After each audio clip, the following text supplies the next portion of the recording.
So for introduction, we're talking about frequencies below 20 megahertz. It's on the screen, it's on my screen, but not on your screen. So, oops, don't do that. Give me a second to learn the system. All right, we're back.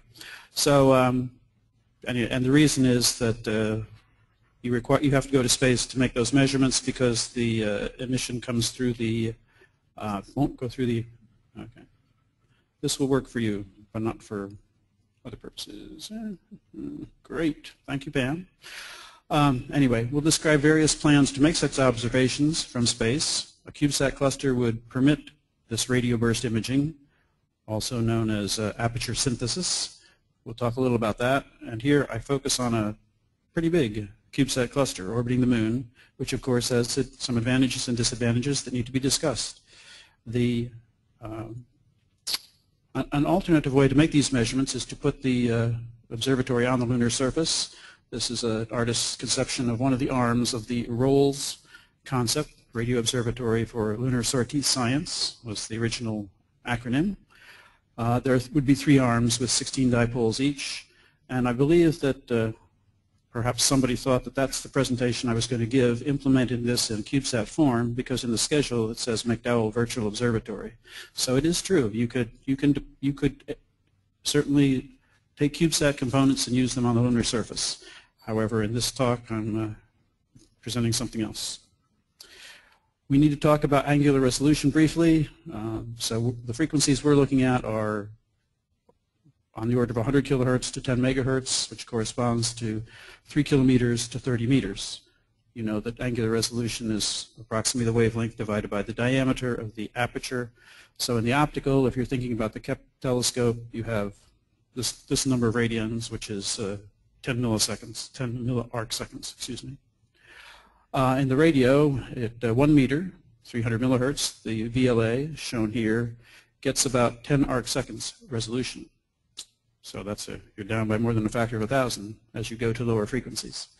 For something like ROLS or CubeSats in space, we'd probably be looking at numbers on the order of a degree or a fraction of a degree.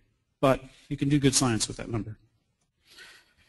Very briefly, I have to tell you what is a dynamic spectrum if you aren't comfortable with the concept. So on this plot of time versus frequency, we're showing radio data.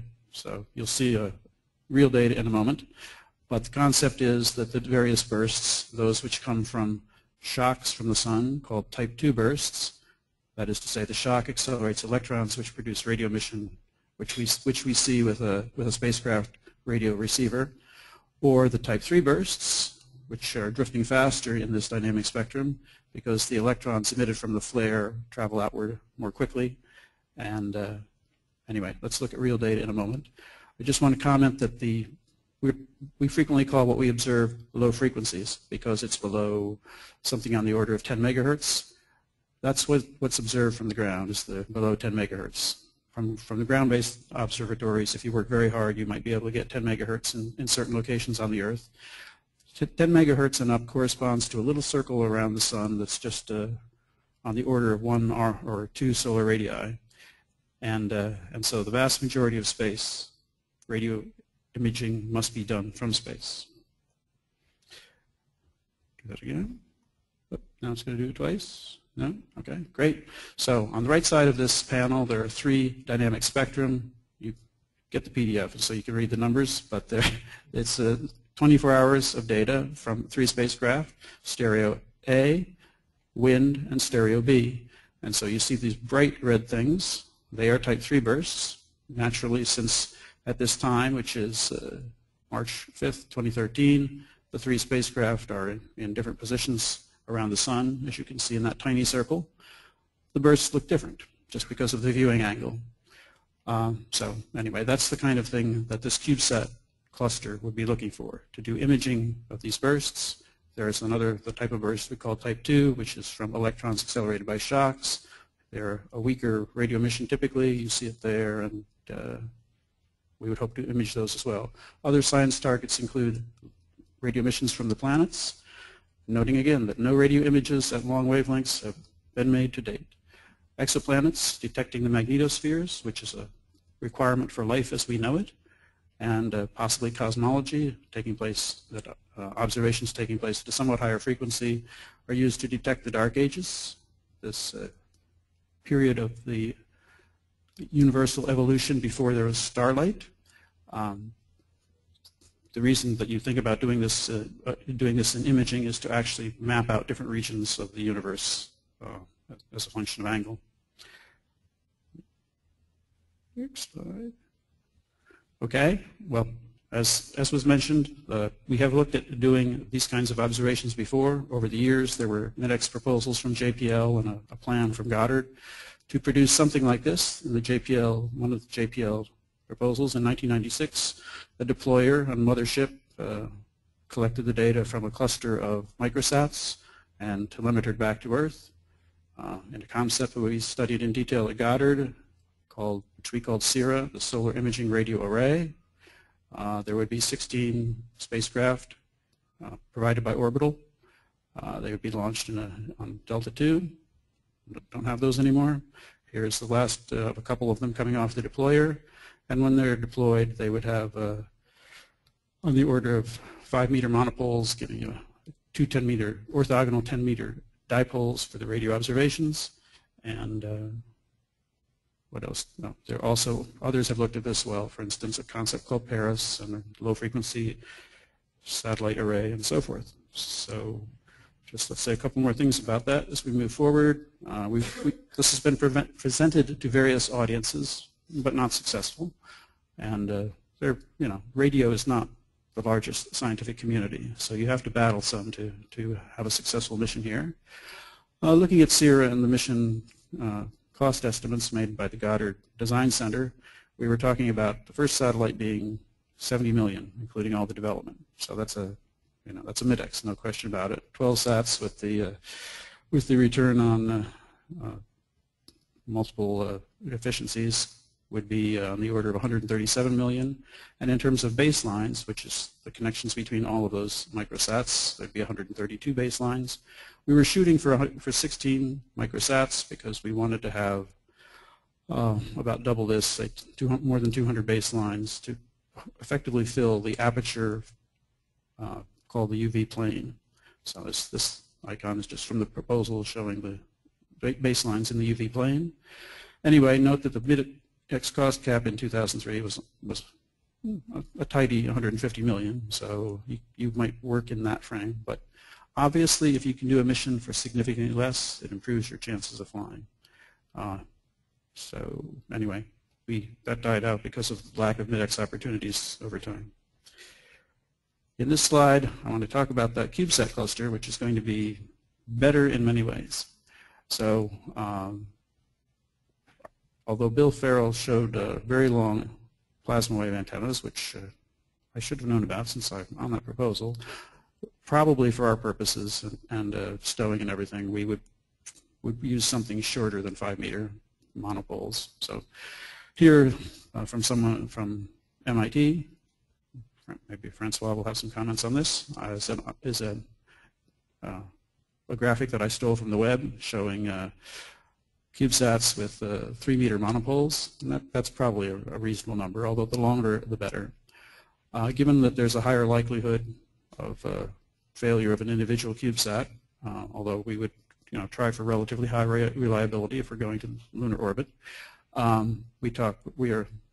in our proposal, we're thinking of 32 CubeSats, each with 4-meter monopoles, which you combine to make two 6+ meter dipoles. So the maximum extension of this cluster would be on the order of 5 kilometers, giving you an angular resolution of 20 arc minutes. And the sensitivity would be comparable to SIRA, which is 200 Janskys in integration time of 5 seconds at 3 megahertz, with which, the sun will, thank you, the sun will obliterate you. So you probably need attenuators for the sun, but you can also do other science. So the proposed location is a lunar orbit, similar to El Wadi, and I would ask the conference organizers to retract this statement because I've since found that it has been mentioned, lunar orbit has been mentioned in other documents online. Anyway, if you Google or search the web, you'll find various people looking at similar items. Next slide. All right, very briefly, why lunar orbiting cluster? Well, first of all, the distance from Earth reduces the RFI from ground transmitters. In LEO, they would kill you. Maybe you could find a couple of bands that were relatively transmission-free, but going to the moon obviously reduces the signal from these ground transmitters by orders of magnitude. Furthermore, the Earth is occulted every orbit if your orbit is in the ecliptic, which is a good thing. It really gets rid of that noise, which is a major issue. We have studied orbits that are relatively stable. I think they'll be discussed later at this session, and the lunar water distribution orbit is as shown. The difference for this CubeSat cluster would be that it would be in the ecliptic plane, but it has perigee is close to the moon, perihelion is close to the moon, and the aphelion is far from the moon, which is what yields the stability. Anyway, there are various challenges to that lunar orbit. In the interest of time, I won't dwell on them, except to note that thermal is a major challenge, and it's farther away than LEO by quite a bit. For this lunar water distribution mission, we've done substantial thermal studies, and this is an example of the thermal variation of the electronics over the course of an orbit going through an eclipse. And if you work on it, you can get that thermal variation to an acceptable amount, from 34 degrees Celsius to 10 degrees Celsius for the electronics. That work was done by Deepak Patel, who I believe has a poster, or else he's giving a talk here. So look up the poster by Deepak Patel, which will be somewhere on a wall. I haven't found it yet, but I just got here. All right, what's our CubeSat payload look like? Well, like Bill Farrell, I will rip through this. We need the dipole antennas, preamps for a frequency range of 10 kilohertz to 10 megahertz, radio receiver boards, possibly agile frequency selection. We would typically step through about 16 frequencies and make 16 images that correspond to various relative distances from the sun, the processor board, which meets these requirements. Phase is important when you're doing interferometry or aperture synthesis, so that's something that needs to be worked on quite a bit. As someone brought up in the audience, you do need an EMC clean platform to make this work, and so that's a special challenge for CubeSats and for other missions. All right, I haven't mentioned previously a relay satellite, but clearly to get the quantity of data to the ground, you're going to need high-gain antennas, and you want to combine the data stream. So you need a transmitter to communicate to the relay satellites and storage to hold the data while you're waiting for the downlink. Quickly, the payload. Says I'm 13 minutes here. The payload was on the previous page, and the systems would be very similar to what we had used for the El-Wadi spacecraft concept, which we are still working on at Goddard, and for which Pam Clark is the virtual Bonnie Drewbaugh, and for which we thank her. So anyway, orbit and cluster maintenance will require significant investigation, but we baseline a 6U CubeSat because of the propulsion in particular. The relay sats will also need to be 6U. You know, in somebody's mind, maybe you could reduce the radio receiver CubeSats to 3U, which would be nice in a variety of ways and reduce cost. So that's something that needs to be looked at. This is the El-Wadi diagram. Sorry that it's the aspect ratio is slightly wrong there. It is a 6U CubeSat. What else should we say? So the main payload change is, of course, the E-field dipoles, somewhat similar to the plasma wave antennas that Bill Farrell showed in the first talk. And the relay CubeSats need high-gain X-band or Ka-band antennas for the downlink. They will send timing signals to the cluster, and they will have the computational power to manipulate the data that they receive from the rest of the CubeSats. In summary, the key issues to be addressed are flight dynamics. We have to keep the cluster together. This is not formation flying. This is just herding the cluster, so it's not that demanding. And we also need to optimize the orbit for the particular science targets. The mission profile is to understand the other detailed requirements for the relay CubeSats, to develop a high fidelity payload model, possibly including the frequency agile receivers, to identify the carrier that will transport and deploy the CubeSats in lunar orbit. I think there are several possibilities out there that would do it. Maybe they might need to be scaled up a little. Determine the downlink scenario, and given the above, develop the detailed cost model for this cluster of approximately 32 6U CubeSats. So you can see the challenges that we have addressed here make this an interesting concept to study. Thank you. All right, any questions for Bob? Over there? Ready? I have a question and a comment. So we'll get to my question in a second. My question is what's special about the lunar orbit, or why is that a good place? Would you rather be more widely spaced or narrowly spaced, or something like that in terms of optimal science? But first I'd like to make a comment. One of the things that came up in an earlier piece, they're talking about the 50% failure rate of CubeSats. Well, that's where Ranger started. It was at 100% until about halfway through the program. So we're in good company. But the other point is that that's part of the function and purpose of this workshop, is lunar cubes are going to need to be more reliable. They're clearly going to be larger and more expensive. And so it's the next generation of CubeSats. We're not expecting anybody to go buy a pumpkin kit and send it to the moon and expect anything that looks like reasonable results. So that's one of the main reasons we're here, is to figure out how can we build a competent system and then grow into a very competent system over the next few years. Back to science.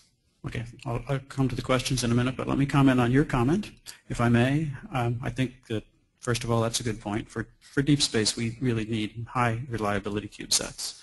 And a number of you out there are probably working on this, but I would say that one of the things that a NASA institution can bring to the activity is a focus on reliability and to work on things that are, shall we say, appropriate for the engineering staff that we have at a NASA institution.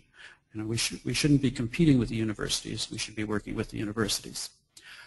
In terms of the questions, so what you want is a cluster which has a diameter big enough to give you the angular resolution you need. So that's why we say a cluster of 5 kilometers, meaning that you've got the 30-some CubeSats scattered throughout a 5-kilometer diameter sphere.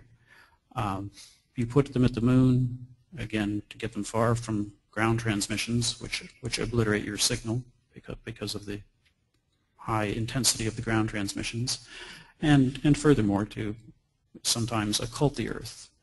That occulting the Earth is particularly of interest to the cosmologists because they have a very small signal that they have to see. So they don't want to see any signal from the Earth whatsoever until they need to do a downlink. Thanks. So I think you brought up that I didn't catch in your presentation. So your mission design is a sphere of 30-some CubeSats, yeah, and the sphere itself is in orbit around exactly. the moon. Yeah, we need that picture. Right. So that picture is important. Yeah. Okay, good. Thank you. We'll put it in backup. Over here? Yeah, Eric Dahlstrom. Eric? Why should you limit 5 kilometers, or what's the benefit of keeping them together like that? Well, first of all, just basically the concept of aperture synthesis, we do need a certain level of sensitivity, and so we sort of the 5-kilometer ball of the cluster meets the two requirements of sensitivity and angular resolution. If they get too far apart, various things break down. The transmission links, the sensitivity. If we put them too close together, then we don't get the angular resolution we need. And again, the reason is that we're talking about very long wavelengths here. We're talking about wavelengths that are a kilometer in length. This says 19 minutes and 25 seconds, so we have time for one more question. Right back there. Thank you. Just real quick, Chris Craddock, Rocket Star. In your estimation for cost, was that inclusive of the launch as well, or just the creation of the satellites? Okay. So for the mid-X opportunities that we discussed, in that time era, the launch vehicle was not included. So, but launch vehicles were a lot less expensive 15 years ago.